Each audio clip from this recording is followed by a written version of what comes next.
So a bit of a random PSA on home tractors. This is a babied Craftsman 2003 DYT 4000, owned since new, and carburetor had been serviced and kept immaculate, but I noticed fuel decking the frame.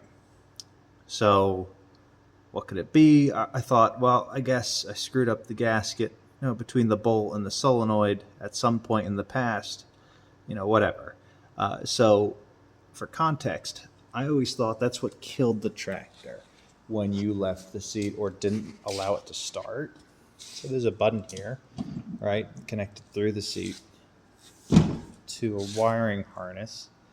And that solenoid is a safety, right, for killing the tractor. Here's the joke. I unplugged the solenoid and discovered the tractor still dies. So it's just a backup safety. However, as I was diagnosing, the carburetor, I realized fuel was going through the solenoid.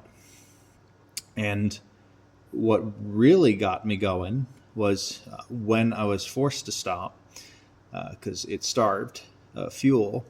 I saw a huge puff of black smoke, and I thought it was oil burning, right? So usually, if something like this dies, there's no fuel, you can get just oil in the head burning.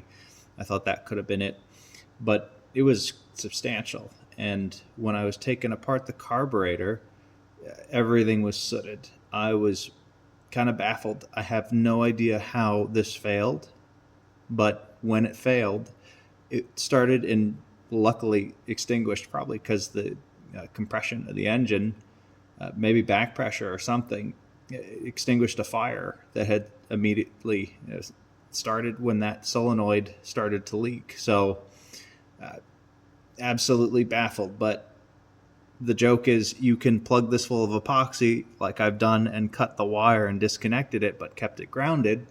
And if you leave the seat, it still kills itself. So this is, again, just a backup safety. And when these get older, it appears that they can be a fire hazard too.